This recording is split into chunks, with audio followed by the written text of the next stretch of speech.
On this episode of Lifeguard, treacherous cliff rescues in Southern California have Del Mar lifeguards going over the edge. No matter how well practiced you are, things can happen. Then, guards from San Diego brace for impact as large waves make landfall. We had a set roll through several minutes ago that was high enough to break the top railing, and somebody got knocked down. And so, just to keep people from getting injured, we got to take them off the pier. Attention, folks, we are closing the pier due to large surf.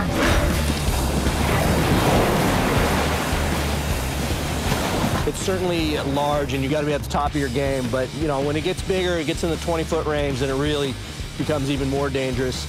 But it's only a matter of time before the surf claims its first victim. And I got pushed down to the bottom, I would say 30 feet down. I just remember I need to get to the surface as I was out of air. And it's a race to get the stranded surfer to the hospital. Copy that. Let's do a hoist. This is near drowning incident.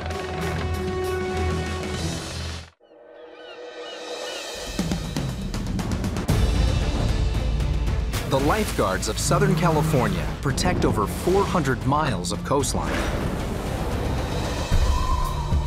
And nothing impacts their day like the weather. As lifeguards, a lot of us are amateur meteorologists. Good weather brings a lot of excitement, a lot of action. On these beaches, lifeguards are the first responders. I have a 911 call of a distressed swimmer. I like those exciting days where you don't really know what's going to happen. Dispatch, a person injured on a vessel.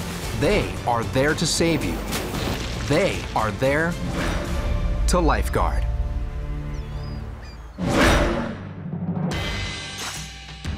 At nearly 65 million square miles, the Pacific Ocean is the largest body of water on the planet. It is also the breeding ground for some of the Earth's most dynamic weather. And the lifeguards know that weather from the middle of the ocean can produce the largest waves on the coast of Southern California. It's certainly large, and you got to be at the top of your game. But you know, when it gets bigger, it gets in the 20-foot range, then it really becomes even more dangerous. The waves hitting San Diego today are the result of a storm off the coast of Japan that sent a powerful swell on a collision course with Southern California. There was a big storm that came off of Japan, drove across the Central Pacific. It was approximately a 12-foot swell at 17-second intervals, meaning there's 17 seconds between the peaks of the waves, and the wider that period is, the deeper the waves reach, the more powerful, faster ground speed. So this is a fast break with a lot of power. The waves come in sets, and sometimes the sets are 30 minutes apart. So if somebody were to walk out on the tip of a rocky point during a 20 minutes worth of lull, and standing there watching, and all of a sudden a rogue set comes in, you could be washed quickly into the water and be in trouble in a hurry. So in big surf, you got to keep your wits about you, you got to keep breath control, and when the waves come, you duck underneath them, and then you get the heck out of Dodge. This storm swell is producing waves so powerful that the guards are forced to close several of San Diego's piers. We had a set roll through several minutes ago that was high enough to break the top railing, and somebody got knocked down. And so, just to keep people from getting injured, we got to take them off the pier. Attention, folks, we are closing the pier due to large surf. If you could all head east, please. The weather is a huge part of our job. The weather is what drives the surf, and that's what we're dealing with. It's an integral part of the ocean. The storms we get, the wind we get, it all changes the ocean that we're dealing with. I still remember when I was 13, it was the first huge El Nino storm, and my dad took us out of school and he said, we're gonna go look at the surf.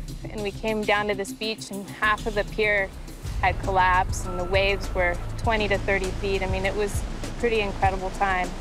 And I think that just really inspired me to be in the ocean and be challenged by it.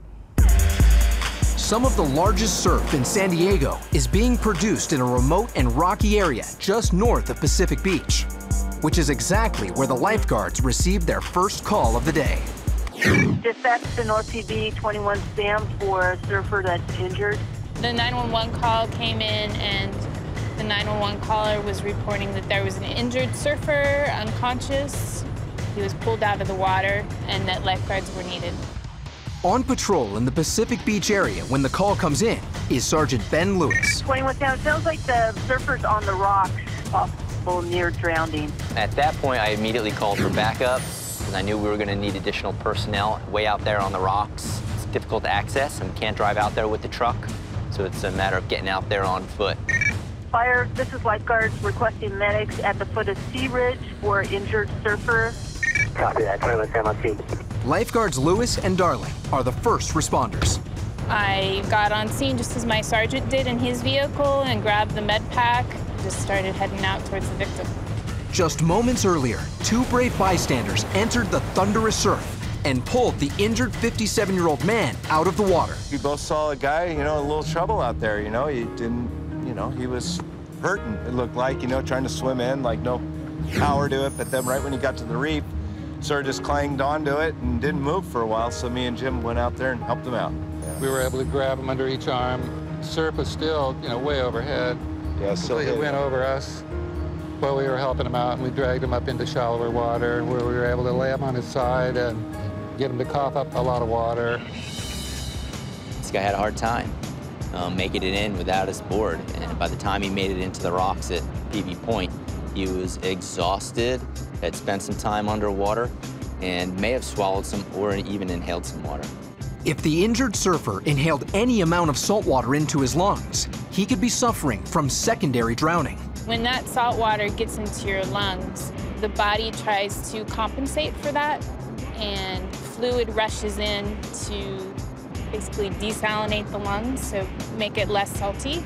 And so your lungs fill up with fluid, and that's where we get our air from, and so basically you drown from inside. The man's vital signs are dropping, so the lifeguards can't risk moving him, but they have to figure out something quickly. The tide is rising, and this rocky area will be underwater within 20 minutes. 80 miles up the coast in Huntington Beach, lifeguards are responding to an emergency call of their own. But there's a problem. They don't know what's wrong. Right now, we are responding to Tower 17. We're going to be the backup unit. The tower guard's responding behind his tower to unknown trouble. I think your stress level goes up a little bit when you're responding to something that you don't know the details about. But you try and squash those feelings as quick as possible because you know that you're the person that they're relying on for help. You hear everybody? When we have an individual who is young, who is lethargic, just not acting normally for what a 10 or 12-year-old should be acting like, that's a huge red flag for us. Why'd you go and board him? Why don't we go get the medics? Now it's our job to figure out what that problem is and get the proper treatment as soon as possible. Stay with us, bud. Keep your eyes open. Stay awake. Stay awake. Come on, buddy. Take some nice, slow, deep breaths. Keep breathing. Come on. What's the last thing you ate? Rice. Rice? Did you feel okay after you ate? Yeah. Okay. Any tingling in your toes? Anything like that? Yeah, rule out cervical. Can you see me? I can see your face, but I can see your circle. Okay, is your vision blurry? A little bit blurry? Okay. Okay, relax there, pal. Just take some nice, slow, deep breaths, okay? Well, right now they're just assessing him to find out what happened to the victim. I just got information from the sister that he fell in the shower a day prior and blacked out. Could have been a serious injury that is now just presenting itself a day later. Anything that happens in the events leading up to what happens on the beach for us today, that is significant. Keep breathing, come on, come on. Keep breathing, take deep breaths, come on. When the paramedics arrived on scene, I gave them a quick update on victim status so that they can move forward with care and get that person to the hospital as soon as possible. Well, buddy, we better take you to the doctor, get you checked out today, okay? After examining the boy, the medics confirmed that he needs further medical attention. But with his location on the sand, the lifeguards must quickly transport him to the ambulance in the parking lot. For us, the most significant calls are calls including children. You try and distance yourself from that and just rely on making sure the person gets the proper treatment, then you know you're doing the right job.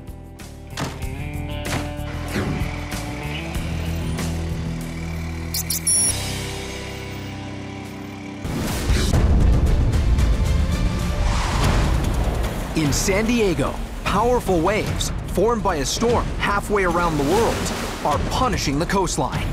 And lifeguards have responded to a 911 call of a surfer who nearly drowned in the turbulent waters. Given the injured surfer's location on a remote outcropping of rocks, the rescuers now face the difficult task of transporting him to the hospital before it's too late. 21 Sam, would the helicopter be an alternative for transport? Copy that, let's do a hoist. This is a near drowning incident, and he's in no time. I'll follow it. 1. Copy that, and Copter 2 is responding.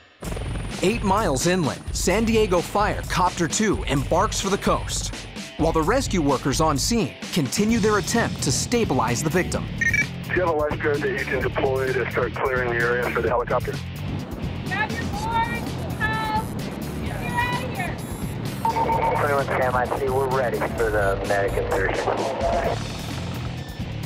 Just minutes after being dispatched, Copter 2 arrives on scene, ready to hoist down rescue medic Scott Pearson. We came doors open, and I was hoisted down on the wire with the equipment that I would need to extricate this patient. Due to the violent downwash of the rotor blades, Copter 2 performs an advanced maneuver for the hoist insertion. What we do is a European style of hoisting, where we will maintain forward flight, and we will be in a forward motion and lowering down the rescuer at the same time. So by the time we get directly over the victim, we're no more than 10 feet off the ground, and you're just on the ground in just a matter of seconds.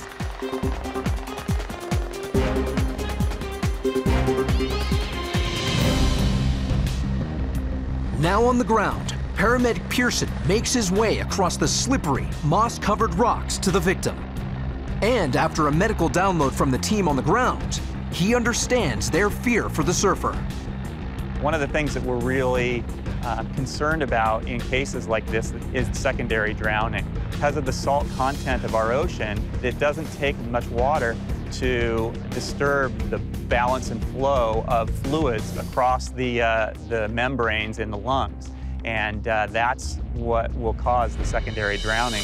With the potential for secondary drowning, the team must get the man into the helicopter and to the hospital immediately. The first step is placing the victim in a specialized bag. Loaded him up into what we call a Bauman bag, which is kind of an encapsulating sleeping bag that's got a harness built right into it that hooks into the hoist wire. With the man now packaged in the bag, paramedic Pearson signals to Copter 2 that he is ready for extraction. And as Copter 2 begins its approach, the rescuers leave the area to avoid its hazardous downwash. With the winds picking up, Copter 2 must maintain a steady course as it lowers the hoist cable down to the victim.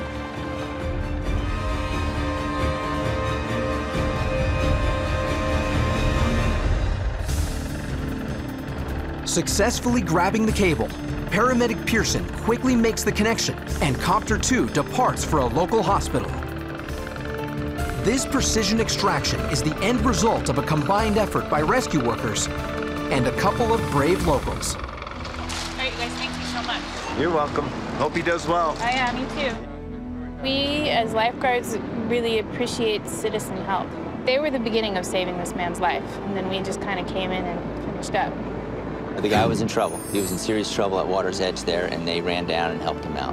It's not the first time local surfers in the community have helped people in the water and helped us help people, and they were an integral and key part of that rescue. Take care. Be safe out in the water. These are the days we train for. I grew up on this beach, and for me to make a difference here is, I mean, it just makes me feel incredible.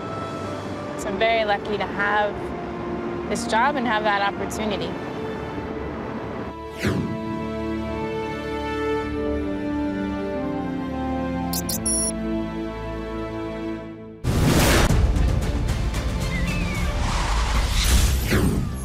In Del Mar, California, the ocean is not the only source of potential danger. Jagged cliffs looming over the ocean pose a threat to beachgoers on foot and in the air. These cliffs are a popular but treacherous spot, which is why Del Mar lifeguard Mark Rathson is in charge of cliff training. We're on our way up to our North Beach bluffs where we do a lot of our cliff rescue training. I think North Beach is treacherous for the everyday walker or hiker because it is so inviting to go to the top and look over the edge. And once you go over the edge, it is sandstone, so you pretty much can't make it back up. What makes these cliffs so dangerous is the weather. Del Mar's bluffs erode to unstable conditions during the heavy rains of winter, creating loose rocks and footholds in the summer. Everybody grab a radio. What started me with lifeguarding in the early years was my love of the ocean. I enjoyed surfing and playing water polo, and I did junior guards, and junior guards really hooked me on it. I was always comfortable in the water, which makes it a lot easier to become a lifeguard. It is a natural progression to want to learn more and become an instructor and teach the things you've learned to the rookies that are coming up and the younger guards.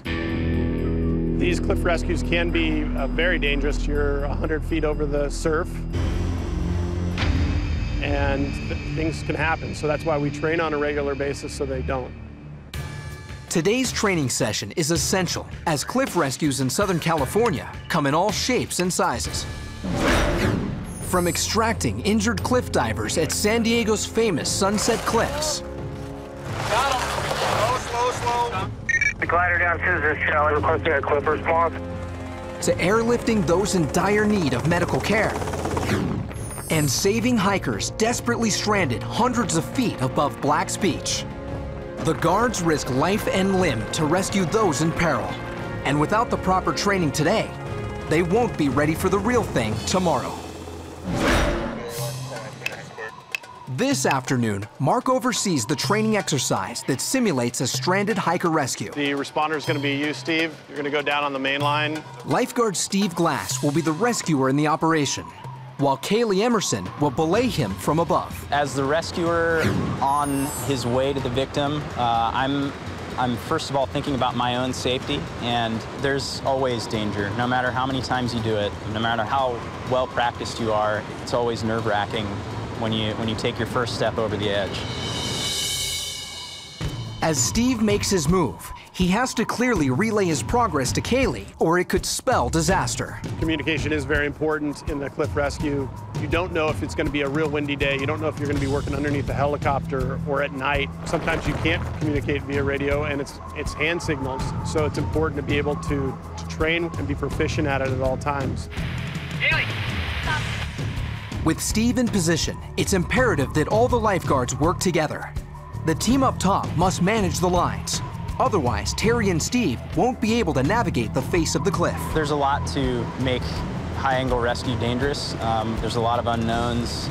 There's a lot of people coordinating to do some pretty technical things, and whenever that happens, there's the capacity for missteps and errors.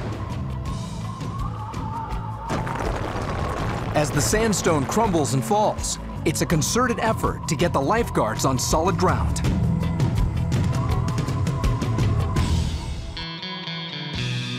As an instructor, it is nice to see what you've taught pay off. When the light switch comes on, it's when it's really pretty fun. Topside word, code 4, and back to the beach.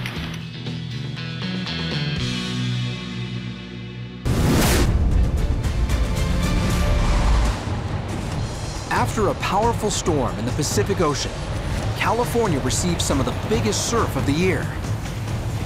And when the storm's swell made landfall in San Diego, it produced extremely large and hazardous waves. The surf community came out in large numbers to brave the elements. But the big waves brought big danger. Perhaps no one experienced the raw power of those waves more so than surfer Robert Brooks. There was a set coming in, and I was trying to get further outside than where I was sitting. I was looking up at like a 2-story sized building of a wave. So I tried to go through it, and I just remember going back into the falls and my board being ripped from me, and I got pushed down to the bottom, I would say 30 feet down. I just remember I need to get to the surface, and I was just like, how high is it gonna be before I reach the surface? Because I was out of air. A few waves pushed me into shore, and I was just at the mercy of the sea. And I just knew my day has come. That's when two of the guardian angels I call Southern California Lifeguards said, we're gonna help you. I don't really remember too much. I just found myself inside a helicopter, and I don't remember how I got there. Fortunately, those lifeguards were there. Otherwise, you know, I could have been getting my last breath on that rock. Now fully recovered, Robert returns to the beach. Hey. Good to see you, man. Thank you. Looking good. I appreciate being rescued. It's not often we get to see somebody after we rescue them, especially something like that, so it's... Well, I feel you saved my life, so it's the least I can do is to come and shake your hand and thank you. Yeah, let me get you your board. Right. Believe it or not, your board, even though it blew up on the rocks, we had the guys in the helicopter help us spot it on the rocks because we couldn't find it from down where we were, but it's no dings, no damage at all. I thought it'd be crunching the rocks for sure. That thing. Yeah, man. Amazing. Believe it or not, no damage. Another miracle. Take care, man. All right, you gonna get in the water again soon? It'll be a while, but I'll get back out there. All right. Yeah. Well, come say hi. All right. See ya. Thank you, lifeguards. You do work that, I mean, you save people's lives. What can I say?